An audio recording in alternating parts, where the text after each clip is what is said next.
Hey guys, welcome back to the channel where we discuss legal cases and principles in Singapore and help you understand how the law works. Today we are diving into a high-profile case, property tycoon Ong Beng Seng, who was recently charged with serious offences involving a public servant. On October 4th this year, Ong Beng Seng was handed one charge each under Section 165 and Section 204A of the Penal Code.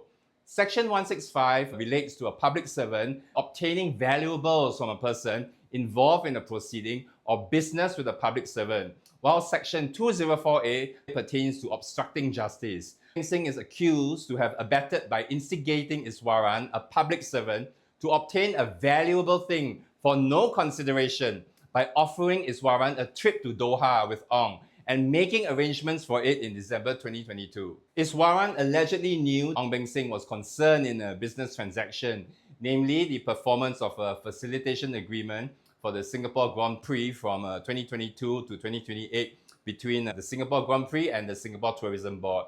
This agreement was connected to Iswaran's official functions as Minister and Chairman of the F1 Steering Committee. For the Section 204A charge, Ong is accused of abetting the obstruction of justice by intentionally aiding Iswaran to make payment of 5,700 to Singapore Grand Prix between May 18, 2023 and May 25, 2023. Let's break down each charge, the applicable laws, and what penalties he could face. Section 165 of the Penal Code addresses situations where a public servant receives valuable gifts or benefits from individuals with an interest in their official decisions or actions. It criminalizes any acceptance of such gifts to prevent conflicts of interests. Imagine someone working for the government who is in a position to make important decisions that could impact other people. If they accept gifts or favors from these people, it could influence their decisions unfairly. Section 165 makes it illegal for public servants to accept valuable things from people who might benefit from their decisions, ensuring that public officials make choices that serve the public, not personal interests. So what are the penalties under Section 165? Violators can face imprisonment of up to 2 years, a fine, or both. While the punishment might seem light compared to other offences, the goal is often to deter public servants from even considering improper actions. Let's move on to Section 204A. This section criminalizes the conduct of obstructing, preventing, or perverting the course of justice. It's aimed at maintaining the integrity of judicial and investigative processes by penalizing individuals who interfere with the administration of justice. Think of this as an anti-interference rule for legal cases. If someone tries to hide evidence, threaten witnesses, or otherwise mess with a case to change its outcome, they are breaking Section 204A. It ensures that everyone involved in a legal matter can do their jobs without interference, maintaining a fair and lawful process.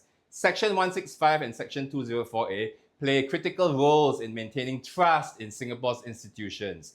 Section 165 underscores the need for transparent and ethical public service. Singapore has a global reputation for low corruption rates, and strict laws like this help maintain that standard.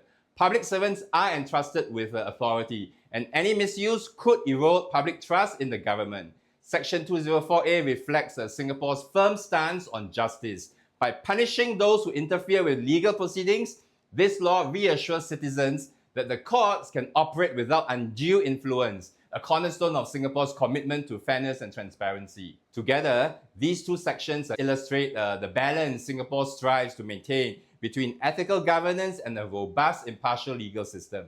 Both laws, while addressing different aspects of misconduct, work towards a shared goal, ensuring that power and trust are not abused in Singapore.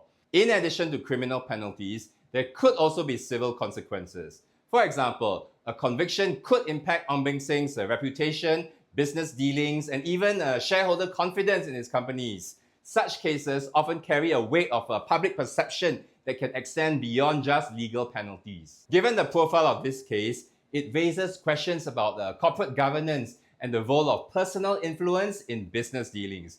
If Ong Beng Seng is found guilty, it could set a benchmark, reminding everyone that private wealth and influence do not shield one from legal accountability. The defense's arguments in this case will likely revolve around intent and evidence. Proving abetment requires showing that the accused knowingly encouraged or aided the public servant's actions. This will be a point of focus in court, as intent is a crucial element in abetment cases. This case also brings attention to Singapore's insistence on fairness and transparency in the public service, and sends a strong message that maintaining the rule of law is paramount, no matter who is involved. Thank you for watching. Stay tuned for more insights on Singapore legal cases and laws. Until next time, stay informed and stay empowered.